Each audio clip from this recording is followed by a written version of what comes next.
Saudações, moradores da filosofia, sejam bem-vindos e bem-vindas a mais um vídeo do nosso canal. Hoje eu estou trazendo aqui uma indicação de leitura muito importante dentro da tradição filosófica, que é a obra Fédon ou Fedão, atribuída ao filósofo Platão, um diálogo filosófico que trata sobre o problema, a questão da imortalidade da alma. Essa é a edição, a tradução que eu estou relendo.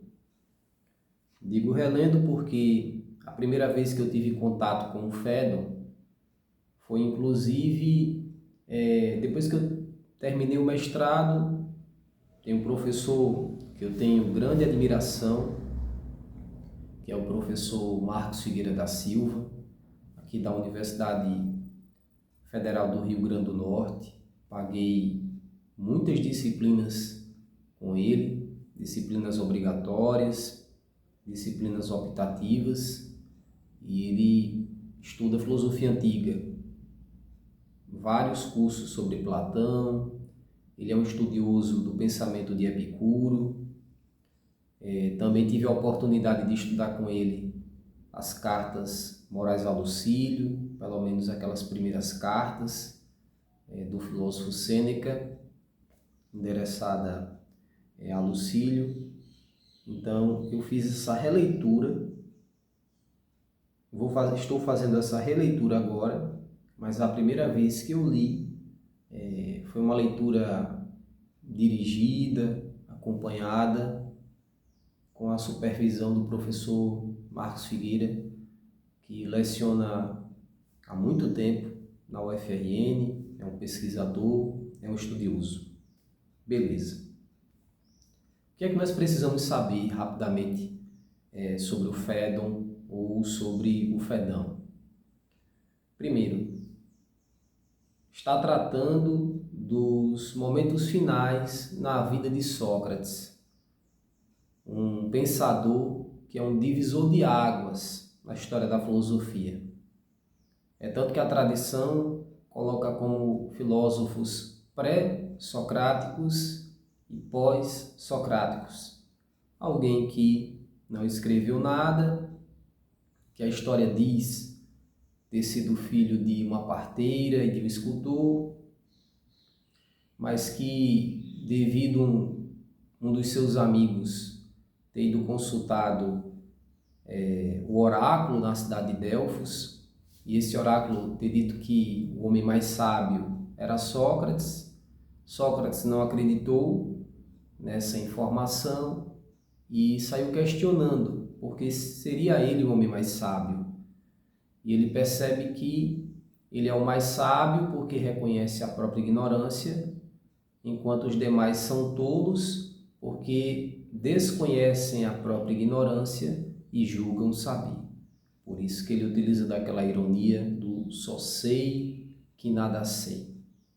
É uma ironia, em parte, mas também é um sinal da sua honestidade em reconhecer que, perante todo o conhecimento que há, nós, seres humanos que somos pequeninos, sabemos de pouco, bem pouco, certo?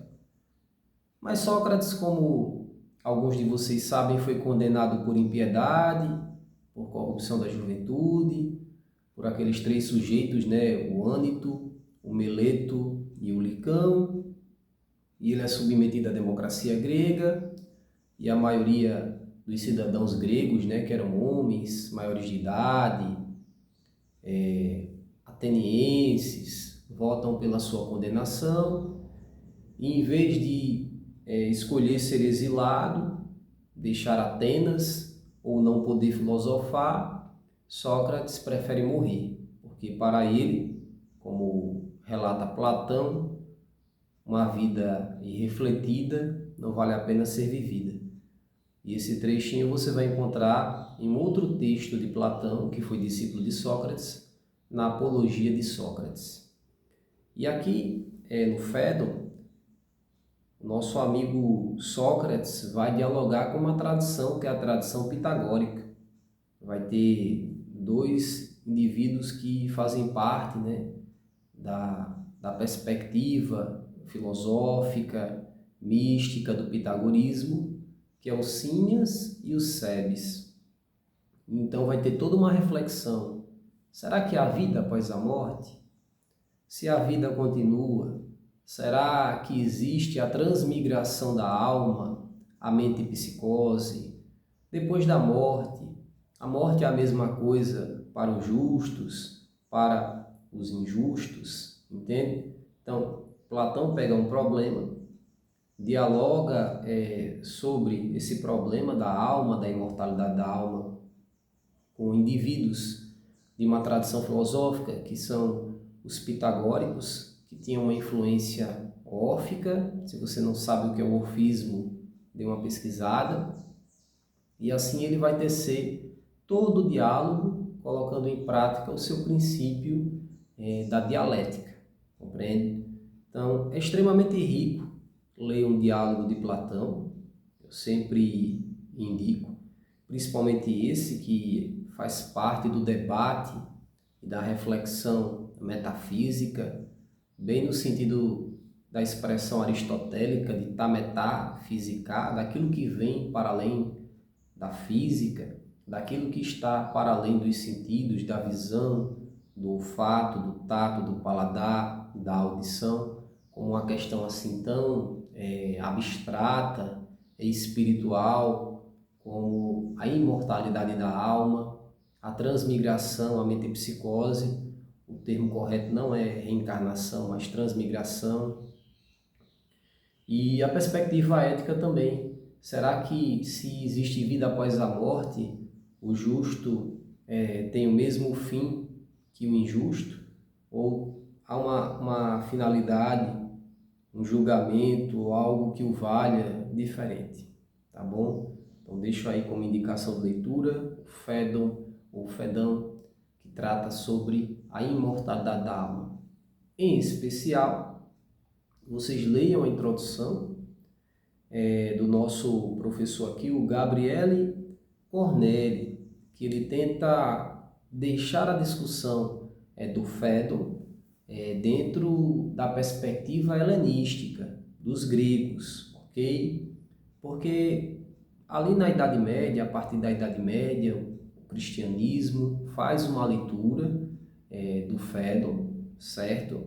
Que é uma leitura que, dependendo da perspectiva que você assuma, você pode concordar, ok? Mas para tentar ser original ao pensamento de Platão, à discussão daquele período helenístico, sem querer cometer anacronismos, o Gabriele Cornelli, professor, pesquisador, ele busca respeitar o contexto, a história, esses limites, né, que são insuperáveis. Caso contrário, se você rompa, né, com a história, com os limites, com a influência geográfica, política e tudo mais, você pode cometer equívocos e assim fazer uma leitura até equivocada do Fédon. É preciso respeitar isso. É tanto que para o Platão, né, que inclusive não estava no dia que Sócrates foi executado, tomou a cicuta, tomou o veneno extraído de uma planta.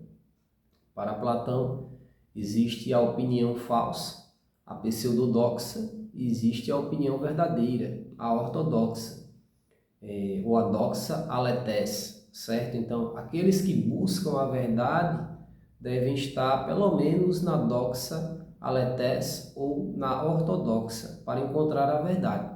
Se você está guiado pela pseudodoxa, pela opinião falsa, está apegado aos sentidos, que são limitados, que há toda uma crítica, né, em relação à limitação do corpo, pelo menos presente aqui no Fédon de Platão e em outros diálogos também.